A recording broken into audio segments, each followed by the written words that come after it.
Hello and welcome everyone. अब तक JKPSC ने 23 सब्जेक्ट्स का written exam for 10+2 lecturer post के लिए यहाँ पे कंडक्ट किया है। अब 4 सब्जेक्ट्स का रिटन एग्जाम रह गए हैं, जिसमें से 19 अक्टूबर को यहाँ पे जेकेपीएससी 2 सब्जेक्ट्स का रिटन एग्जाम कंडक्ट करेगी, that is economics and history का। एंड देन 9 नवंबर को यहाँ पे JKPSC political science and English का जो रिटन एग्जाम है वो कंडक्ट करेगी। एंड इसी के साथ जो रिटन एग्जाम phase है for JKPSC 10+2 lecturer post which is one the most respected and dignified and gazetted post है, इसका जो रिटन एग्जाम फेज है वो 9 नवंबर को यहाँ पे कंप्लीट होगा। नाउ अब अगर आप इन 23 सब्जेक्ट्स के क्वेश्चन पेपर को यहाँ पे एनालिसिस करोगे तो आप एक चीज पाओगे, and we must appreciate JKPSC for this, कि उन्होंने एक प्रॉपर बैलेंस्ड अप्रोच सारे सब्जेक्ट्स के क्वेश्चन पेपर में इस बार रखा है। सिलेबस के अकॉर्डिंग ही यहाँ पे जो पेपर था उसको फ्रेम किया गया था। एंड इसी तरह से यहाँ पे अगर हम डिफ़िकल्टी लेवल की बात करें तो डिफ़िकल्टी लेवल भी ऑलमोस्ट जेकेपीएससी ने सेम मेंटेन की थी। हाँ, कुछ सब्जेक्ट्स में पेपर बहुत इजी आए थे, बट वो उस सब्जेक्ट में सारे कैंडिडेट्स के लिए था। एंड इसी तरह से अगर हम पैटर्न की बात करें तो यहाँ पे मैंने पहले ही कह के रखा था कि 5 टाइप्स के क्वेश्चन आपके क्वेश्चन पेपर में रहेंगे। बट अगर हम कुछ सब्जेक्ट्स को यहाँ पे जैसे केमिस्ट्री की बात करें या मैथमेटिक्स की बात करें, इस तरह से लैंग्वेज पेपर्स की बात करें, तो केमिस्ट्री में आप देखोगे कि यहाँ पे सारे के सारे 100 क्वेश्चन जो थे वो सिंगल स्टेटमेंट बेस्ड थे। आप सिंगल स्टेटमेंट बेस्ड में क्या होता है कि ऊपर एक स्टेटमेंट गिवन होता है, तो नीचे 4 ऑप्शन होते हैं, आपको इन 4 ऑप्शन बताना है कि कौन सा ऑप्शन करेक्ट है।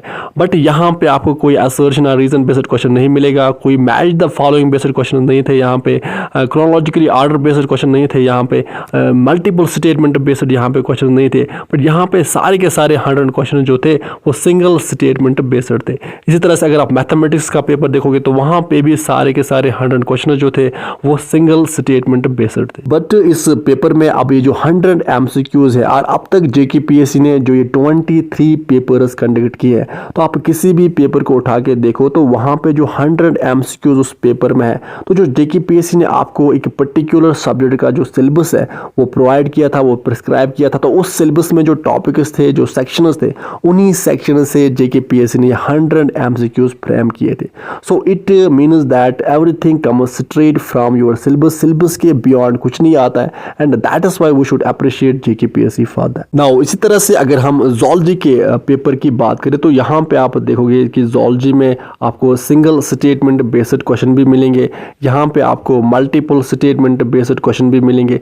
इसी तरह से यहाँ पे आपको असर्शन और रीजन बेस्ड क्वेश्चंस भी मिलेंगे ज़ूलॉजी के पेपर में। सो इट मीन्स कि ज़ूलॉजी के पेपर की अगर हम बात करें तो यहाँ पे जो पैटर्न था, वो पैटर्न जो हमने ऑलरेडी बताया था कि 5 टाइप्स के क्वेश्चंस रहेंगे आपके क्वेश्चन पेपर में, तो वो पैटर्न यहाँ पे फॉलो किया गया था। बट ये जो सारे क्वेश्चंस थे, ये सिलेबस में जो टॉपिक्स थे, जो सेक्शंस थे, उन्हीं टॉपिक से, उन्हीं सेक्शन से ये 100 क्वेश्चंस जेकेपीएससी ने फ्रेम किए थे ज़ूलॉजी के पेपर में। नाउ अब अगर हम ओवरऑल ज़ूलॉजी के पेपर की बात करें तो यहाँ पे जेकेपीएससी ने ज़ूलॉजी का जो पेपर है ये यहाँ पे मॉडरेट लेवल का ही फ्रेम किया था।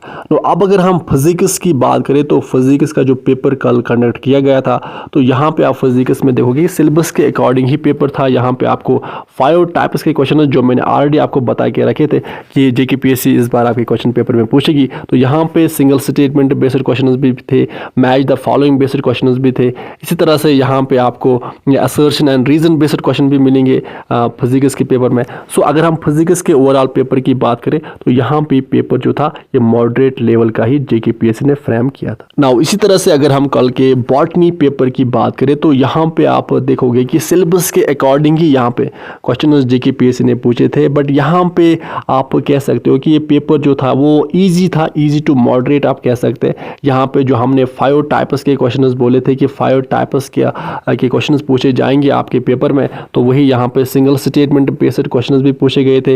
इसी तरह से match the following based questions भी पूछे गए थे। इस तरह से यहाँ पे मल्टीपल स्टेटमेंट बेस्ड क्वेश्चंस भी पूछे गए थे बॉटनी के इस पेपर में। इस तरह से आप यहाँ पे देखोगे कि यहाँ पे assertion and reason based questions भी पूछे गए थे। सो ओवरऑल आप कह सकते हो कि जो बॉटनी का पेपर था सिलेबस के अकॉर्डिंग ही था, एंड यहाँ पे इसकी जो लेवल थी वो इजी टू मॉडरेट आप कह सकते हो। तो अब यहाँ पे हमने ये जो 23 पेपर हुए हैं, तो हमने कुछ पेपर का एनालिसिस भी किया है, तो आप देखोगे कि सिलेबस से related he concept based and fact based question यहाँ पे जेकेपीएससी पूछती है। तो अगर हम डिफ़िकल्टी लेवल की बात करें तो इस बार जेकेपीएससी ने मॉडरेट लेवल, जो डिफ़िकल्टी लेवल है वो मॉडरेट ही रखी है। कुछ ग्रामर क्वेश्चन यहाँ पे जेकेपीएससी नहीं पूछती, एंड कुछ क्वेश्चन इवन दो ट्रिकी होते हैं जिनमें एनालिटिकल डेप्थ की ज़रूरत होती है, but even these few tricky question still stay with in the syllabus topic boundaries. Now अब जो अपकमिंग एग्जाम्स हैं, जैसे कि 19 अक्टूबर को यहाँ पे जेकेपीएससी इकोनॉमिक्स एंड हिस्ट्री का रिटन एग्जाम कंडक्ट करेगी। देन इसके बाद 9 नवंबर को यहाँ पे last 2 subjects that is political science and English का रिटन एग्जाम जेकेपीएससी यहाँ पे कंडक्ट करेगी। तो अब आप इन सब्जेक्ट्स के रिटन एग्जाम के पेपर में भी आप एक्सपेक्ट कर सकते हैं कि पैटर्न जो है वो सेम रहेगा। यही 5 टाइप्स के एमसीक्यूज रहेंगे, जिसमें से सिंगल स्टेटमेंट बेस्ड क्वेश्चंस होंगे, मल्टीपल स्टेटमेंट बेस्ड क्वेश्चंस होंगे, match the following based questions होंगे, assertion and reason based questions होंगे, and arrange in chronologically order based question होंगे। And most of the question जो होते हैं वो सिंगल स्टेटमेंट बेस्ड क्वेश्चन ही होते हैं। एंड आल्सो सिलेबस के टॉपिक, सिलेबस में जो आपके टॉपिक्स है, जो सेक्शंस है, उन्हीं पे ये 100 एमसीक्यूज फ्रेम किए जाएंगे। एंड डिफिकल्टी लेवल की बात करें तो वो भी मॉडरेट लेवल का ही पेपर आपको देखने को मिलेगा। नाउ अब आप में से जिन भी कैंडिडेट्स का रिटन एग्जाम 19 अक्टूबर एंड 9 नवंबर को यहाँ पे है, तो आप अच्छे से रिवाइज कीजिए एंड विद दिस हम सेशन को करते हैं कंप्लीट। आप अच्छे से पढ़ाई कीजिए, अपने पेरेंट्स का ख्याल अच्छे से रखिए। Good bye.